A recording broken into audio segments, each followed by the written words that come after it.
Hi everyone, welcome to your channel zero entropy. मेरा नाम है अदिति बंसल और अपनी one shot JEE NEET revision series में नेक्स्ट टॉपिक है अल्कोहल फिनॉल।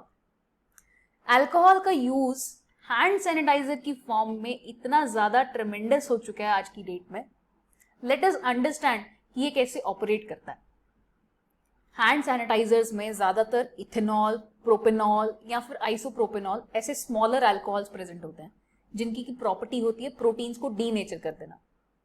जितने भी वायरसेस एंड बैक्टीरिया हैं उन सब की जो मेम्ब्रेन्स होती हैं वो ज्यादातर प्रोटीन बेस्ड होती हैं and as soon as they come in contact with these alcohols वो उसको रप्चर कर देती हैं और सेल वहीं का वहीं मर जाता है।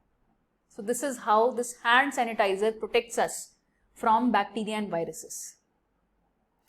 इसके अलावा अल्कोहल का दूसरा यूज है ड्रिंक्स में। Alcoholic drinks are ethanol based जो कि फर्मेंटेशन के टाइम पे बनता है।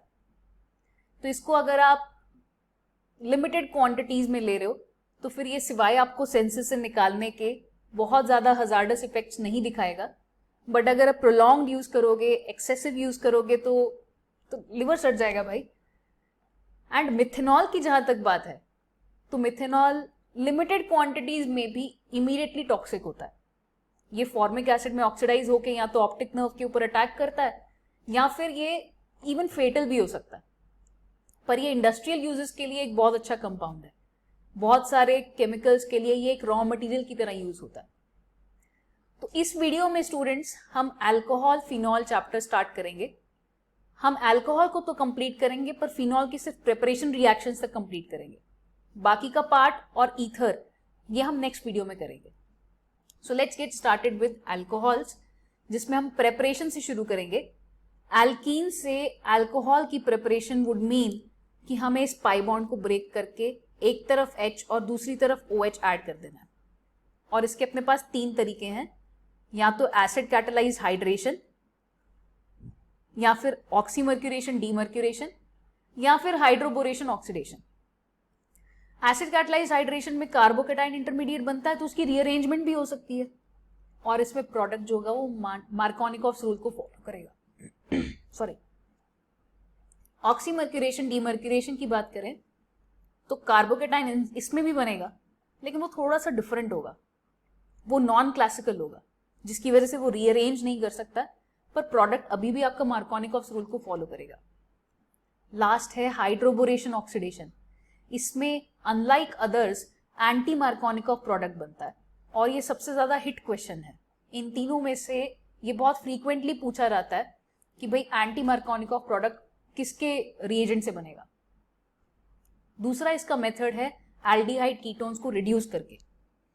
तो उसके लिए सबसे पहले हम यूज कर सकते हैं हाइड्रोजनेशन। मेटल कैटालाइज्ड हाइड्रोजनेशन एक सिन एडिशन रिएक्शन है और क्योंकि आपका जो सबस्ट्रेट है वो एक प्लेनर स्पीशी है तो इसके ऊपर एडिशन दोनों साइड से हो सकता है और एडिशन होने के बाद ये जो कार्बन है ये कायरल बन जा रहा है। तो इसमें दोनों साइड से एडिशन होने का बहुत सिग्निफिकेंस है क्योंकि इससे हमें एक रेसमिक मिक्सचर मिलेगा। तो मेटल कैटालाइज्ड हाइड्रोजनेशन, अगर ये दोनों एल्काइल ग्रुप्स डिफरेंट हो, will give us a racemic mixture. दूसरा इसका मेथड है मेटल हाइड्राइड्स को यूज करके।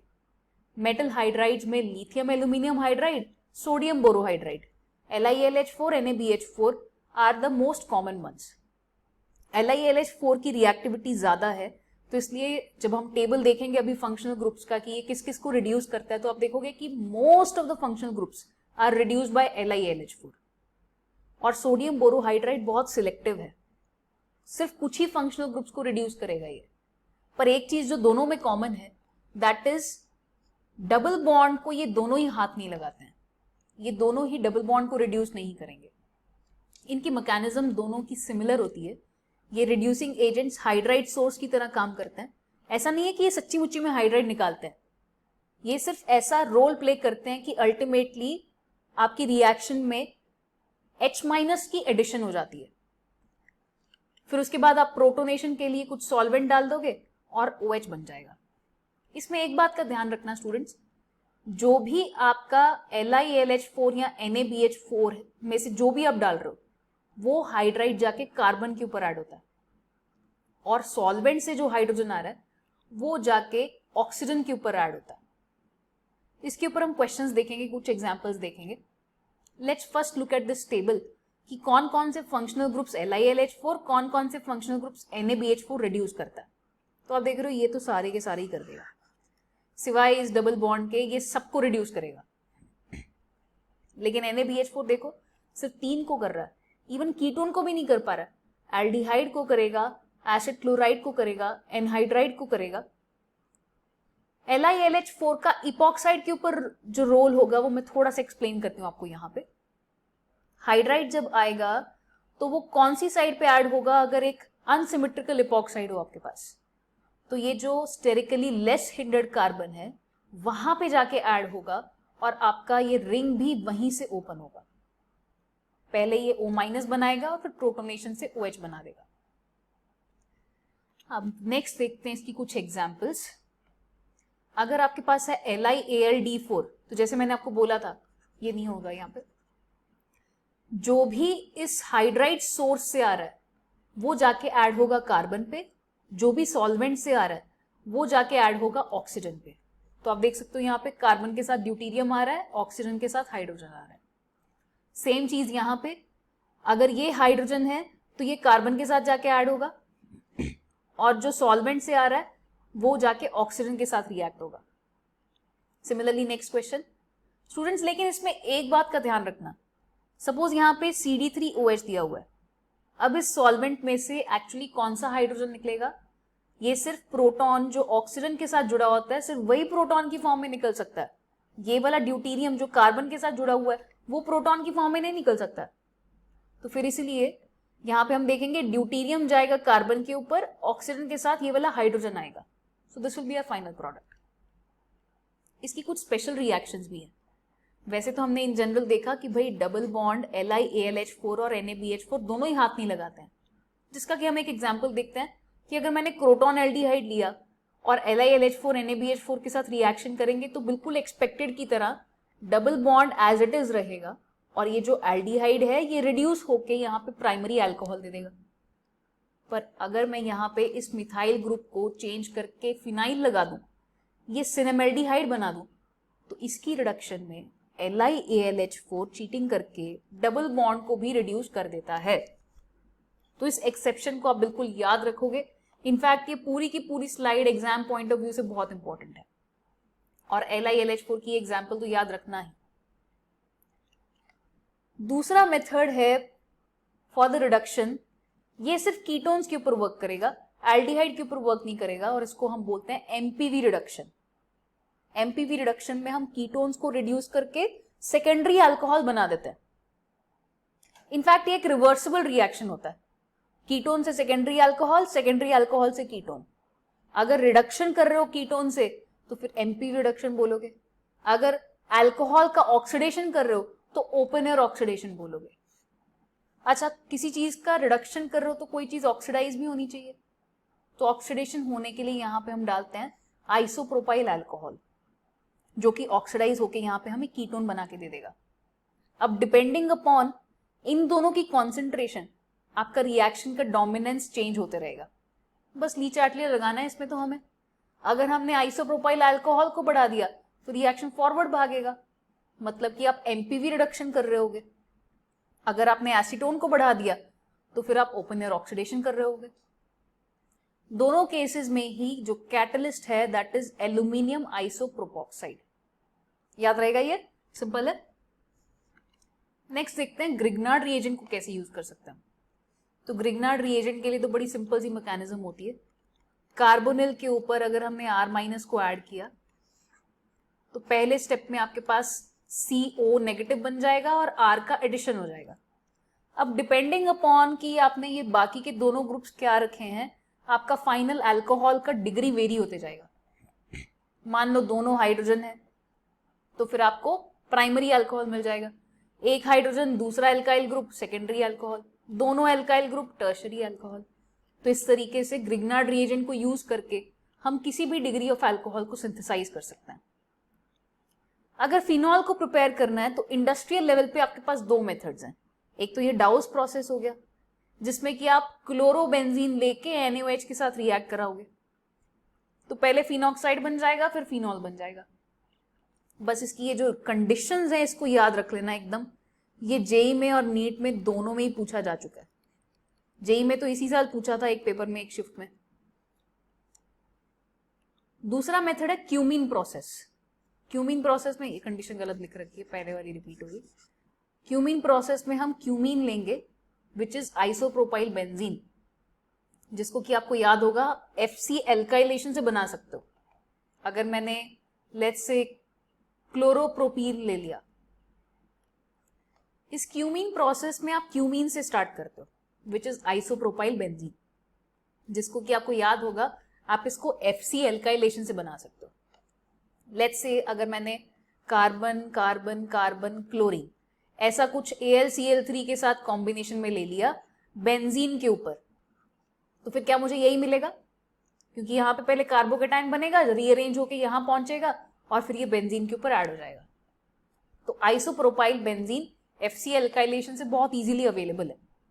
इसको आप, ये गलत लिख रखा है यहाँ पे, ऑक्सीजन के साथ रिएक्ट कराओगे तो पहले स्टेप में आपको मिलेगा क्यूमीन हाइड्रोपरऑक्साइड, जिसको कि आप बाद में हाइड्रोलिसिस करके फिनॉल में कन्वर्ट कर सकते हो।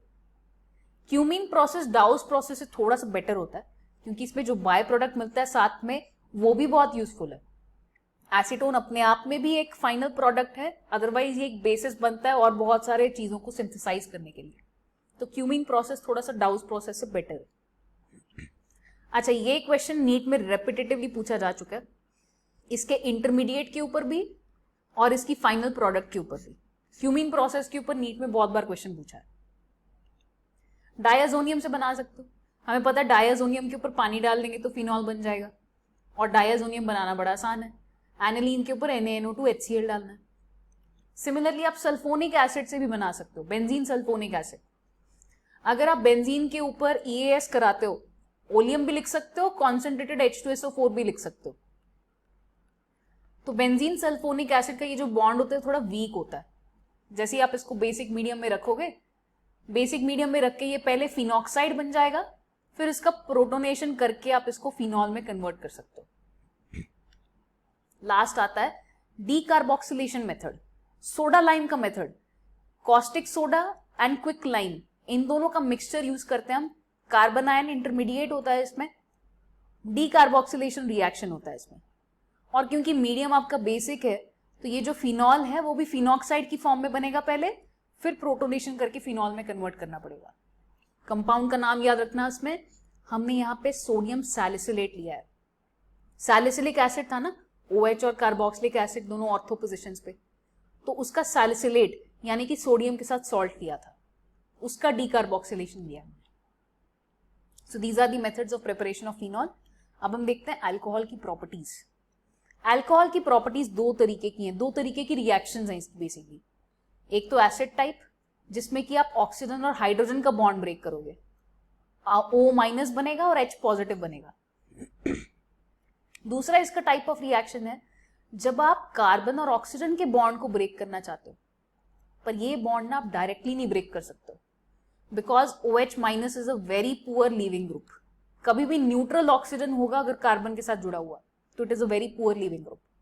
उसको आपको एक अच्छे लीविंग ग्रुप में कन्वर्ट करना पड़ेगा, जिसका कि एक मेथड है कि आप उसको प्रोटोनेट कर दो, उसको बेस की तरह रिएक्ट कराओ और इसको एक H+ एक्सेप्ट करा दो, फिर अब ये एक अच्छा लीविंग ग्रुप बन गया। अब ये लीविंग ग्रुप किस फॉर्म में निकलेगा? ये H2O की फॉर्म में निकलेगा, which is a very good leaving group. तो दो तरीके की रिएक्शंस हैं इसकी, एसिड टाइप और बेस टाइप। पहले हम इसकी बेस वाली रिएक्शंस देखते हैं, जिसमें पहली कैटेगरी आती है डिहाइड्रेशन। डिहाइड्रेशन के लिए आप इसको कुछ एसिडिक मीडियम में रखोगे, OH में से OH एक अच्छा लीविंग ग्रुप बन जाएगा। तो डिहाइड्रेशन में आप बेसिकली इसका एक OH और बगल वाले कार्बन का हाइड्रोजन रिमूव कर रहे हो और इसके बीच में एलिमिनेशन करा के डबल बॉन्ड बना रहे हो। डिफरेंट डिफरेंट रिएजेंट्स हैं, हर एक की अपनी अपनी मैकेनिज्म है और प्रोडक्ट भी फाइनली वेरी करेगा। अगर आप H2SO4, H3PO4, alumina, sulphonic acid in सब को यूज कर रहे हो तो आपका एलिमिनेशन E1 मैकेनिज्म फॉलो करेगा और सेडजेक प्रोडक्ट मेजर रहेगा। E1 का मतलब ये भी हुआ कि कार्बोकेटाइन फॉर्म हुआ होगा जिसमें कि रीअरेंजमेंट भी पॉसिबल होगा। अगर आपने POCl3 यूज किया तो उस केस में मैकेनिज्म E2 हो जाएगा, प्रोडक्ट अभी भी सेटजेफ रहेगा। और इनफैक्ट ये सारी की सारी रिएक्शंस के लिए जो रिएक्टिविटी का ऑर्डर होगा वो 3 डिग्री, 2 डिग्री, 1 डिग्री के ऑर्डर में जाएगा, क्योंकि E1 और E2 दोनों के लिए ही यही ऑर्डर फॉलो होता है। लास्ट पे आता है थोरियम डाइऑक्साइड। इस केस में थोड़ा सा डिफरेंट हो जाता है, क्योंकि मैकेनिज्म E1CB जाता है, तो इसलिए आपका एल्कीन भी हॉफमैन हो जाता है, तो इसको अलग से याद रखना। नेक्स्ट देखते हैं सब्स्टिट्यूशन रिएक्शंस। सब्स्टिट्यूशन रिएक्शंस में ना students again different mechanism use होती हैं, पर ये ज्यादातर हम देख चुके हैं सारी। HX की अगर बात करें तो देखो पहले H+ ऑक्सीजन के ऊपर ऐड हो जाएगा, अब ये एक अच्छा लीविंग ग्रुप बन जाएगा। अच्छा लीविंग ग्रुप बनने के बाद अब X- को जो सब्स्टिट्यूशन करना है वो SN1 से भी जा सकता है, SN2 से भी जा सकता है। अगर तो आप इस कार्बन के ऊपर एक अच्छा कार्बोकेटाइन बना सकते हो तो फिर तो ये SN1 से जाएगा, यानी कि सेकेंडरी हुआ या टर्शरी हुआ तो SN1 से जाएगा। लेकिन अगर आप इस पे एक स्टेबल कार्बोकेटाइन नहीं बना सकते हो तो फिर ये SN2 फॉलो करेगा, यानी कि प्राइमरी या फिर मिथाइल के केस में SN2 से जाएगा मैकेनिज्म और इन्वर्जन मिलेगा आपको। PX5, PX3 इन दोनों की मैकेनिज्म सेम है, प्रोडक्ट भी सेम होने वाला है, इन्वर्टेड प्रोडक्ट मिलने वाला है, बस इसके बाय प्रोडक्ट्स थोड़े डिफरेंट होंगे। अब आते हैं इंपॉर्टेंट पार्ट, SOCl2 का डिस्कशन।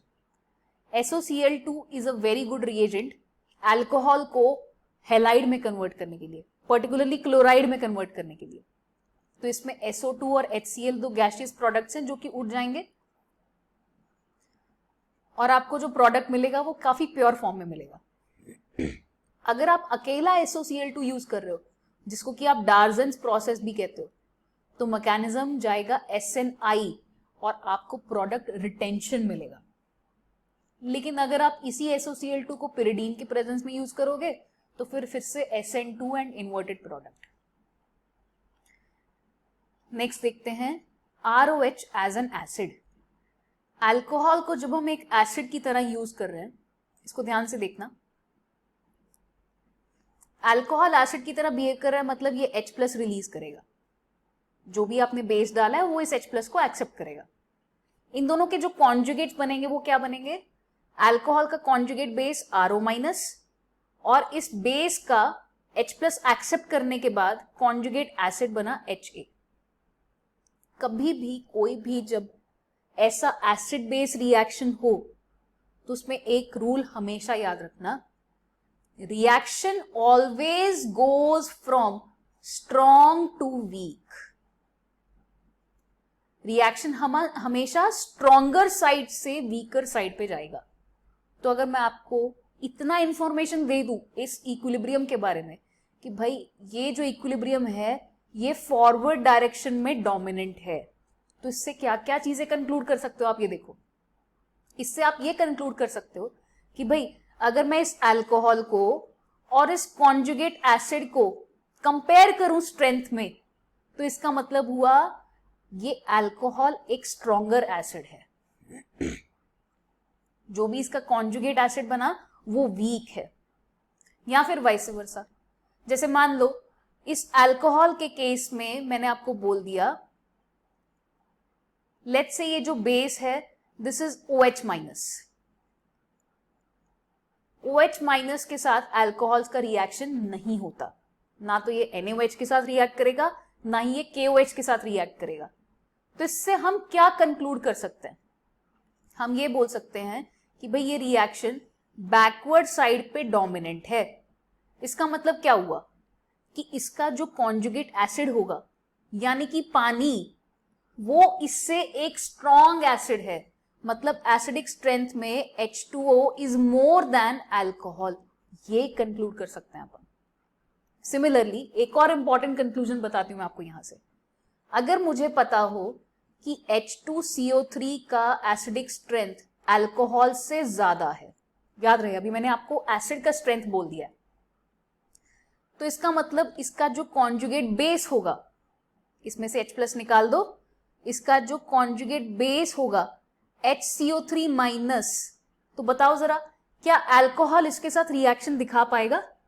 ये स्ट्रांग है ना, तो इसका मतलब ये रिएक्ट करना चाहेगा, इसका मतलब रिएक्शन बैकवर्ड जाएगा, टुवर्ड्स अल्कोहल जाएगा, इसका मतलब अल्कोहल इसके साथ रिएक्ट नहीं कर सकता। इसीलिए अल्कोहल सोडियम बाइकार्बोनेट टेस्ट नहीं देते। इस सब चीज को समराइज करने के लिए अपने पास ये टेबल पड़ा हुआ है, यहां से अपन याद रखेंगे।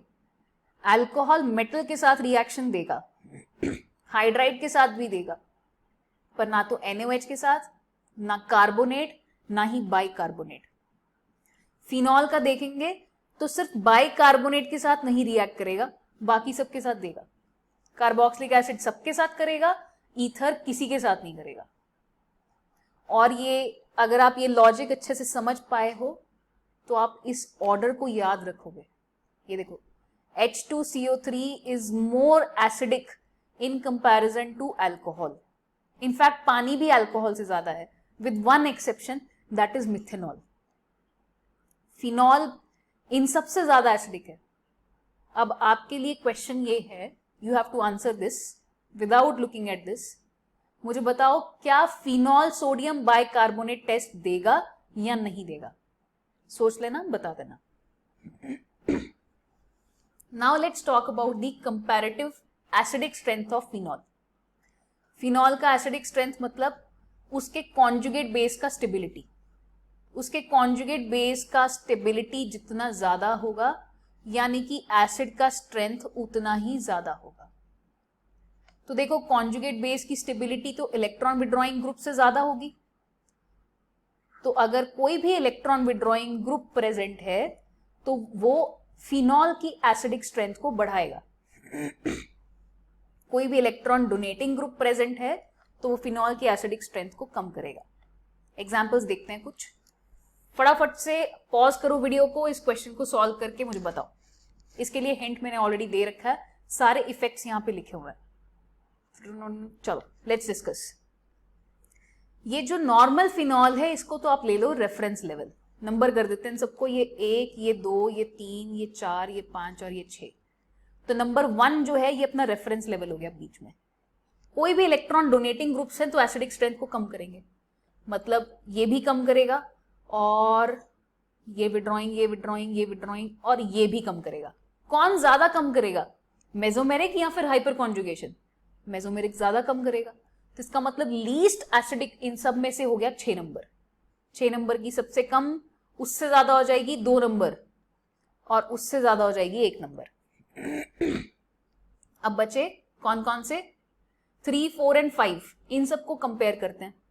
जो ज्यादा इलेक्ट्रॉन विड्रॉइंग होगा वो उतना ज्यादा स्टेबिलिटी प्रोवाइड करेगा और उतना ही ज्यादा एसिडिक होगा। तो सबसे ज्यादा इलेक्ट्रॉन विड्रॉइंग कौन नजर आ रहा है? -m, -m। -m में भी NO2 का -m बहुत ज्यादा होता है, तो this will be the most acidic. 3 number सबसे ज्यादा हो गया। उससे कम साइनाइड 4 नंबर, उससे कम हैलोजन, क्योंकि हैलोजन के केस में सिर्फ और सिर्फ -I ऑपरेट कर रहा है। तो इस तरीके से आप इसकी एसिडिक स्ट्रेंथ का ऑर्डर लिखोगे। नेक्स्ट देखते हैं, ये थोड़ा इंटरेस्टिंग होने वाला है। NO2 के केस में ऑर्थो, मेटा, पैरा को कंपेयर करना है हमें। इफेक्ट्स लिखे हुए हैं यहाँ पे। NO2 जो है वो -m और -I लगाता है। अगर ऑर्थो है तो -I ज्यादा होगा और अगर पैरा है तो -I कम होगा। मेसोमेरिक इफेक्ट की जहां तक बात है तो मेटा पोजीशन पे मेसोमेरिक इफेक्ट ऑपरेट नहीं करता है, सिर्फ -I ऑपरेट करेगा। ऑर्थो और पैरा पे मेसोमेरिक इफेक्ट इक्वल होने वाला है। अब मुझे बताओ ऑर्डर क्या होने वाला है। पॉज करो, think of it, write down your answer और फिर उसको कंपेयर करना। देखिए जरा, क्या एक्सपेक्ट करेंगे हम कि भाई इसमें सारे के सारे इलेक्ट्रॉन विड्रॉइंग है सबसे पहली बात तो इसलिए फर्स्ट वाले से तो ये ज्यादा इलेक्ट्रॉन विड्रॉइंग होने की वजह से एसिडिक होने ही वाले हैं। तो इसका मतलब 1 विल बी लीस्ट, उससे ज्यादा 3, 4, 1, 2, 3, मतलब 2, 3, 4 इससे ज्यादा होंगे। इन सब में आपस में कंपैरिजन करना है। तो देखो इसमें सिर्फ इंडक्टिव इफेक्ट है तो इसमें सबसे कम इंक्रीज होना चाहिए, तो 1 के बाद 3 आना चाहिए। फिर 2 और 4 में अगर हम कंपेयर करेंगे तो यहाँ पे -m दोनों में बराबर है, लेकिन इसका -I ज्यादा होगा, तो तो this will be the most acidic compound.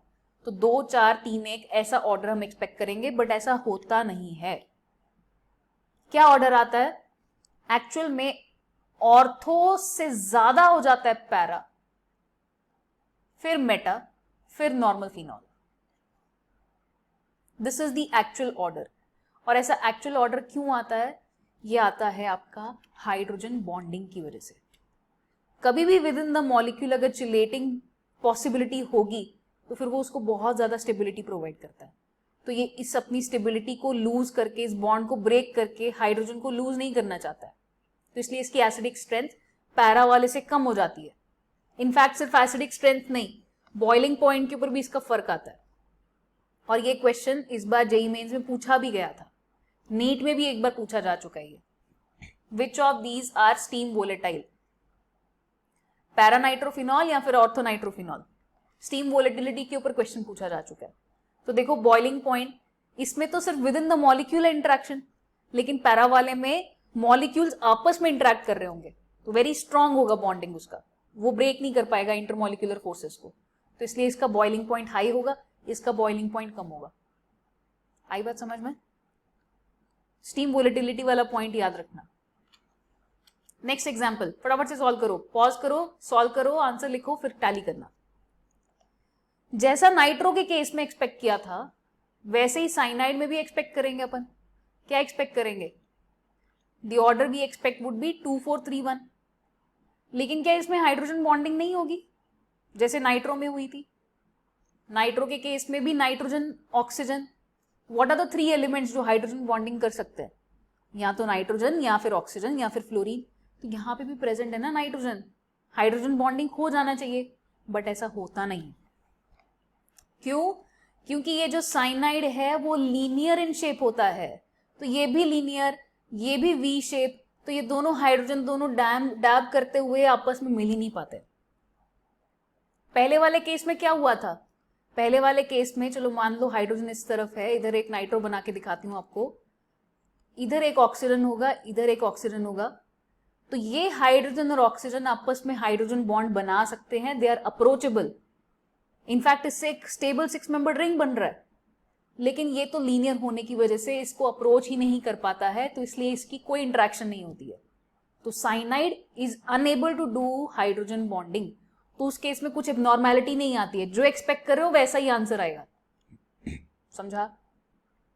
चलो अगला सॉल्व करके दिखा दो फटाफट से, पॉज करो, आंसर लिखो और फिर टैली करना। ओके चलो देखो, इस केस में अपने पास एल्डिहाइड ग्रुप लगा हुआ है। एल्डिहाइड का नेचर कैसा होता है? Aldehyde is also -M in nature. C double bond हुआ है ना, ये भी पुल करेगा -M में, लेकिन यहां पे भी हाइड्रोजन बॉन्डिंग हो जाने वाली है। ये वाला हाइड्रोजन जब आप इसको ऐसा ओपन करके बनाओगे, इस ऑक्सीजन के साथ हाइड्रोजन बॉन्डिंग कर पाएगा, जिसकी वजह से इसकी भी एसिडिक स्ट्रेंथ कम हो गई। समझ में आया? तो भले ही इसकी पैरा पोजीशन पे नाइट्रो प्रेजेंट है, लेकिन इसकी हाइड्रोजन बॉन्डिंग की वजह से इसका -M इतना इफेक्टिव नहीं रहा। तो इसका एक्सपेक्टेड ऑर्डर ऑल्दो 2 सबसे ज्यादा एक्सपेक्टेड था, पर हाइड्रोजन बॉन्डिंग की वजह से ये कम हो गया। नेक्स्ट करके दिखा दो फटाफट से, ये भी इंटरेस्टिंग होने वाला है। हो गया होगा? तो 2 मिथाइल ग्रुप्स हैं। मिथाइल ग्रुप्स का काम है हाइपर कॉन्जुगेशन प्रोवाइड करना। ये इलेक्ट्रॉन रिलीजिंग ग्रुप्स हैं, इलेक्ट्रॉन डोनेटिंग ग्रुप्स हैं ये। नाइट्रो कौन सा है? नाइट्रो इज -M, पर ये तो दोनों में ही प्रेजेंट है, दोनों तरफ ये -M लगाएगा, तो डिफरेंस सिर्फ हाइपर कॉन्जुगेशन से आने वाला है। यहां पे हाइपर कॉन्जुगेशन लग रहा है और मेटा पोजिशन पे हाइपर कॉन्जुगेशन पॉसिबल नहीं होगा। तो over first thoughts on the answer should be कि भाई किसकी एसिडिक स्ट्रेंथ ज्यादा? इसकी एसिडिक स्ट्रेंथ ज्यादा, क्योंकि इसमें electron releasing of methyl groups operate नहीं कर पा रहा है। बट ऐसा नहीं होता है, आंसर उल्टा है। Answer says this one is more acidic, और इसका रीजन वेरी इंटरेस्टिंग, क्योंकि इसमें स्टेरिक इनहिबिशन ऑफ रेजोनेंस हो जाएगा। मतलब इस सेकंड वाले मॉलिक्यूल में NO2 का सिर्फ और सिर्फ -I ही ऑपरेट करेगा, इसका -M ऑपरेट ही नहीं कर पाएगा। क्यों? क्योंकि ये रेजोनेंस इसकी इनहिबिट हो जाएगी, ये प्लेन से निकल जाएगा।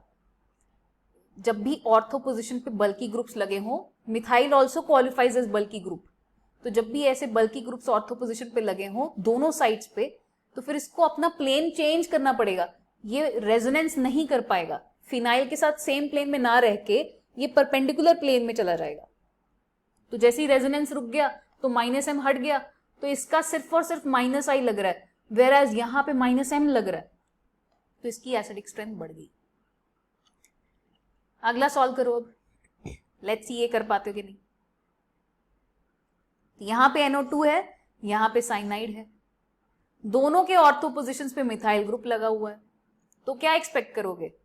स्टेरिक इनहिबिशन ऑफ रेजोनेंस दोनों में ही हो जाएगा, तो -I कंसिडर करना चाहिए आपको। -I NO2 का ज्यादा है, एसिडिक स्ट्रेंथ इसका ज्यादा, ऐसा सोचोगे आप, लेकिन ऐसा होगा नहीं, साइनाइड का ज्यादा होगा, क्योंकि साइनाइड लीनियर होने की वजह से उसको आसपास वाले ग्रुप से फर्क ही नहीं पड़ता है। आसपास वाले ग्रुप्स क्राउडिंग करके साइनाइड को क्या प्लेन चेंज करेंगे, उसका कोई प्लेन ही नहीं है, वो तो लीनियर है, तो वो अपना -M आराम से ऑपरेट कर पाएगा। तो इसकी लीनियर ज्योमेट्री होने की वजह से SIR इसके ऊपर एप्लीकेबल नहीं है, ये -M करते रहेगा, तो इसके -I के साथ साथ -M भी प्रेजेंट है। बस इसके बाद तो कॉमन सी एग्जांपल्स हैं, मिथाइल ग्रुप लगा हुआ है, हाइपर कॉन्जुगेशन को कंपेयर करेंगे, यहां पे +H, यहां पे +H, यहां पे ओनली +I, सारे के सारे इलेक्ट्रॉन डोनेटिंग ग्रुप्स हैं, तो इसका मतलब सबसे ज्यादा एसिडिक तो पहला वाला ही होने वाला है, तो फर्स्ट वन मैक्सिमम। उसके बाद कौन सबसे कम इलेक्ट्रॉन्स देगा? +I वाला सबसे कम देगा, उससे कम कौन देगा? पैरा वाला उससे कम देगा, और सबसे कम कौन देगा? सबसे ज्यादा इलेक्ट्रॉन्स कौन दे रहा होगा? सेकंड वाला दे रहा होगा, तो it will be least acidic. Similarly halogens वाला देखते हैं। हैलोजेंस के लिए हमें मेसोमेरिक इफेक्ट नहीं कंसिडर करना होता है, हमें सिर्फ और सिर्फ इंडक्टिव इफेक्ट कंसिडर करना है। तो इंडक्टिव इफेक्ट तो डिस्टेंस के ऊपर डिपेंडेंट होता है, इसका इंडक्टिव सबसे ज्यादा, इसका उससे कम, इसका उससे कम, all of them are electron withdrawing groups, तो ये सारे के सारे फर्स्ट वाले से तो ज्यादा स्टेबल होंगे ही, तो इन दैट केस सबसे ज्यादा एसिडिक हो जाएगा मैक्सिमम -I वाला, यानी कि सेकंड, फिर उसके बाद 3, फिर उसके बाद 4, फिर उसके बाद 1। सिंपल, सिर्फ इंडक्टिव इफेक्ट के बेसिस पे आंसर किया हमने। तो इसी के साथ खत्म हुआ अपना फिनॉल का एसिडिक स्ट्रेंथ। अब अल्कोहल के ऊपर वापस आते हैं। इसकी अल्कोहल की एसिड वाली रिएक्शंस में नेक्स्ट है एस्टेरिफिकेशन। एस्टेरिफिकेशन रिएक्शन में एक बात ध्यान रखना, कार्बोक्सिलिक एसिड से OH आता है और अल्कोहल से H आता है। ऐसे क्वेश्चंस बहुत कॉमनली पूछे जाते हैं, किसी भी ऑक्सीजन को या हाइड्रोजन को मार्क करके दे देंगे और पूछेंगे कि भाई ये कहाँ जा रहा है प्रोडक्ट में। सपोज मैंने इस ऑक्सीजन को 18 मार्क कर दिया और पूछा कि ये कहाँ जा रहा है, कहाँ जाएगा ये वाला HOH, ये आपस में मिलके पानी बनाएंगे और RO इस कार्बन के साथ आके कनेक्ट हो जाएगा, तो ये 18 नंबर वाला इधर आया। मान लो इसको कर देते अगर मार्क, इसको स्टार मार्क कर दिया अगर सपोज मैंने, तो ये कहाँ जा रहा है, ये यहीं पे रहेगा। सपोज इसको मैंने ट्राइंगल मार्क कर दिया, ये कहाँ जा रहा है, ये पानी में जा रहा है। और esterification is a confirmatory test for carboxylic acid as well as alcohol, और इसकी रिएक्टिविटी का ऑर्डर मिथाइल सबसे ज्यादा, फिर उसके बाद प्राइमरी, फिर सेकेंडरी, फिर टर्शरी। अल्कोहल्स के लिए this is the reactivity order for esterification. अब आते हैं ऑक्सीडेशन के ऊपर। ऑक्सीडेशन प्राइमरी अल्कोहल के लिए क्या होगा, देखो इसके ऊपर दो ऑक्सीडाइजेबल हाइड्रोजन है। पहले स्टेप में हमने एक को ऑक्सीडाइज करके एक OH लगा दिया। जेमिनल डायोल जो होता है वो अनस्टेबल होता है और ये H2O निकाल के आपको एक एल्डिहाइड दे देगा। अब एल्डिहाइड में एक और ऑक्सीडाइजेबल हाइड्रोजन है जो कि फर्दर ऑक्सीडाइज होके कार्बोक्सिलिक एसिड दे सकता है। अब ये रिएजेंट के ऊपर डिपेंड करेगा कि रिएक्शन एल्डिहाइड तक स्टॉप होता है या कार्बोक्सिलिक एसिड तक जाता है। तो let us look at the reagents now. अगर तो आपने एल्कलाइन KMnO4, K2Cr2O7 या फिर Jones reagent, Jones reagent is also chromium in +6 state, K2Cr2O7 में क्रोमियम +6 में है ना, तो ये जोन्स रिएजेंट में भी क्रोमियम +6 में है। इन तीनों में से कुछ भी रिएजेंट लिया तो रिएक्शन कार्बोक्सिलिक एसिड तक जाने वाला है। इसमें मीडियम आपका बेसिक था तो इसलिए कार्बोक्सिलेट बना है। इसके अलावा अगर एल्डिहाइड तक रिएक्शन स्टॉप करना है तो PCC है, PDC है या फिर कॉपर एट 300 डिग्री सेल्सियस है। ये सिर्फ प्राइमरी अल्कोहल के लिए। PCC PDC के ऊपर तो भाई कितने ही क्वेश्चन आ चुके हैं, कितनी बार रिपीटेटिवली ये पूछा जा चुका है हर टाइप के एग्जाम में कि एल्डिहाइड तक रिएक्शन को स्टॉप करने के लिए कौन सा रिएजेंट सबसे ज्यादा अच्छा है। तो PCC and PDC are the two best reagents for that. Copper at 300 degree Celsius primary alcohol होगा तो ये ऑक्सीडाइज कर देगा एल्डिहाइड तक, सेकेंडरी होगा तो ये ऑक्सीडाइज कर देगा कीटोन तक, लेकिन अगर टर्शरी होगा, इन साइंस का मतलब मैं आपको बताती हूँ, लेकिन अगर टर्शरी होगा तो copper with 300 degree Celsius temperature उसको एलिमिनेशन करके एल्कीन बना देगा। अभी दिखाती हूं आपको। इन साइंस का मतलब क्या है? ये साइंस का मतलब है कि ये डबल बॉन्ड या ट्रिपल बॉन्ड को ऑक्सीडाइज करेंगे या नहीं। तो अगर कहीं पे भी कंपाउंड में डबल या ट्रिपल बॉन्ड प्रेजेंट होगा तो इनकी प्रेजेंस में वो भी ऑक्सीडाइज हो जाएंगे, they will oxidise the double bond also. लेकिन बाकी के और कोई भी रिएजेंट्स ओलिफिनिक बॉन्ड्स के साथ, डबल बॉन्ड्स के साथ इंटरफेयर नहीं करते। फिर आते हैं सेकेंडरी अल्कोहल्स के ऊपर। सेकेंडरी अल्कोहल्स के ऊपर ऑक्सीडेशन करोगे तो आपको कीटोन मिलेगा। जितने भी हमने अभी रिएजेंट्स देखे थे वो सारे के सारे तो इस पे यूज हो ही सकते हैं। उसके अलावा हम ओपनर ऑक्सीडेशन को भी देख चुके हैं। एमपीवी रिडक्शन और ओपनर ऑक्सीडेशन दोनों एक दूसरे के रिवर्स हैं। नेक्स्ट देखते हैं tertiary alcohol. Tertiary alcohol normal circumstances में ऑक्सीडाइज नहीं होते। अगर आप KMnO4 K2Cr2 यूज करोगे और उसको स्ट्रॉन्ग हीटिंग करोगे तो ये टूट जाएगा और मल्टीपल कार्बोक्सिलिक एसिड्स बना देगा। जैसे कि मैंने आपको बताया था, कॉपर अगर आप यूज कर रहे हो इस टेम्परेचर रेंज में तो फिर ये इसमें सिर्फ एलिमिनेशन प्रोडक्ट देगा। ठीक बात? सो this is about tertiary alcohol. अब चलते हैं कुछ स्पेशल टाइप ऑफ ऑक्सीडेशंस पे। जैसे कि MnO2 को यूज करके अगर हम करेंगे तो फिर ये अलाइलिक, बेंजाइलिक या प्रोपरगाइलिक यानी कि ट्रिपल बॉन्ड के साथ वाले कार्बन पे जुड़े हुए अल्कोहल को ऑक्सीडाइज करेगा। इन सब में देखो ये ऑक्सीडाइजेबल हाइड्रोजन्स को ऑक्सीडाइज करके आप पहले OH लगा दोगे। OH लगाने के बाद फिर आप बोलोगे कि अरे ये तो जेमिनल बन गया, तो फिर इसमें से पानी निकाल के C डबल बॉन्ड O लगा दोगे। Same goes here, same goes here. अब डायोल्स की ऑक्सीडेशन के ऊपर आते हैं और सबसे ज्यादा इंपॉर्टेंट रिएक्शन आती है पिनिकोल पिनिकोलोन रीअरेंजमेंट। कभी भी आपके पास विसिनल डायोल होगा उसको हम बोलते हैं पिनिकोल। कॉन्सेंट्रेटेड H2SO4 की प्रेजेंस में ये पिनिकोलोन बना देगा, यानी कि एक जगह पे कीटोन और उसके एडजेसेंट कार्बन पे OH। इसकी मैकेनिज्म समझते हैं। पहले स्टेप में ये ऑक्सीजन इस प्रोटॉन को एक्सेप्ट करेगा और फिर ये एक अच्छा लीविंग ग्रुप बन जाएगा और वाटर की फॉर्म में निकल के यहाँ पे कार्बोकेटाइन बना देगा। अब कार्बोकेटाइन अगर रीअरेंज करके यहाँ पे चले जाए तो ये बहुत ज्यादा स्टेबल हो जाएगा ना, क्योंकि कार्बोकेटाइन एक ऐसी जगह पे जहां पे लोन पेयर लगा हो बहुत स्टेबल होता है, क्योंकि ये रेजोनेंस कर सकते हैं, बैक बॉन्डिंग कर सकते हैं। याद है ना, carbocation adjacent to an atom with lone pair ये बैक बॉन्डिंग करेगा, तो इसलिए बहुत स्टेबल होता है। तो इसका रीअरेंजमेंट करा दो, यहाँ पे मिथाइल को शिफ्ट करा दो और कार्बोकेटाइन को यहाँ पे ले आओ, जो कि रेजोनेंस स्टेबलाइज बन गया। अब इसके बाद क्या होगा? इसके बाद रेजोनेंस करके जो बना अपने पास, यहां से प्रोटॉन निकाल दो और C डबल बॉन्ड O बच गया। समझ में आई बात? This is your pinacolone. तो इसके थोड़े से पॉइंट्स हैं। सबसे पहली चीज तो भाई ये उस सारे स्पीशीज जहां पे भी OH ग्रुप प्रेजेंट होगा एक कार्बोकेटाइन के एडजेसेंट पोजीशन पे, ये वो सारे स्पीशीज दिखा सकते हैं। जैसे कि अगर मैंने यहाँ पे ब्रोमीन ले लिया और ब्रोमीन के ऊपर AgNO3 डालते ही तो ये निकल जाएगा और यहाँ पे कार्बोकेटाइन बन जाएगा। तो this can also exhibit this reaction. Similarly अगर यहाँ पे मैं NH2 ले लूं, ये बाकी का पूरा compound as it is, bromine की जगह पे NH2 लेके यहाँ पे सपोज मैंने HNO2 डाल दिया, तो वो भी सेम काम करेगा, इस NH2 ग्रुप को हटा देगा और यहाँ पे कार्बोकेटाइन ले आएगा। तो अगेन ये रिएक्शन यहाँ पे पॉसिबल होगा।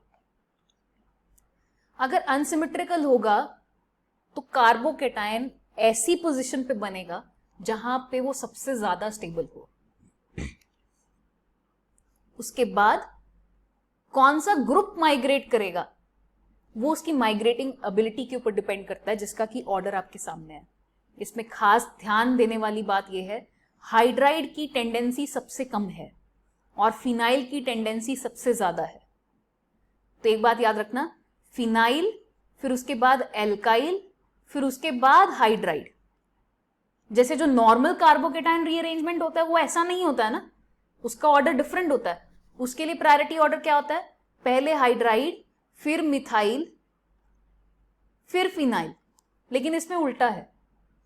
और एल्काइल में भी याद रखना 3 डिग्री की ज्यादा है टेंडेंसी, फिर 2 डिग्री और फिर 1 डिग्री। दूसरा तरीका डायोल्स को ऑक्सीडाइज करने का, पर आयोडिक एसिड। पर आयोडिक एसिड में तो बड़ा आसान है, अगर कभी भी आपके पास विसिनल डायोल हो तो आपको ब्रेक कर देना है, दोनों तरफ एक एक OH दे दो, इधर भी एक OH इधर भी एक OH। फिर उसके बाद आपको पता ही है कि भाई जेमिनल डायोल्स तो अनस्टेबल होते हैं, उसमें से आप डिहाइड्रेशन करके C डबल बॉन्ड O बना दोगे। सिमिलरली अगर आपके पास 3-3 हो तो आपको क्या करना है, सब जगह पे बॉन्ड्स को ब्रेक कर दो, इधर भी एक एक OH इधर भी एक एक OH। तो इसमें ये जो बीच वाला कार्बन है ना, इसको देखो 2 OH मिले होंगे। तो अब इसका क्या करना है आपको, इसमें से एक डिहाइड्रेशन करके पानी निकाल दो, तो ये कार्बोक्सिलिक एसिड बन जाएगा। पर आयोडिक क्लीवेज कार्बोनिल्स के साथ भी प्रेजेंट हो सकती है।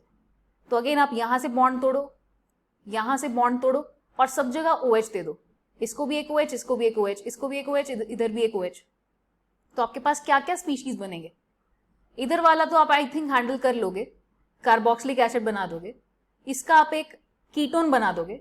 बीच वाले को देखते हैं जरा, बीच वाले में इधर भी एक OH इधर भी एक OH, दोनों डिहाइड्रेशन करेंगे तो C डबल बॉन्ड O बन जाएगा, विच विल फॉर्म CO2, जो कि एक कार्बन के लिए हाईएस्ट ऑक्सीडेशन स्टेट होती है।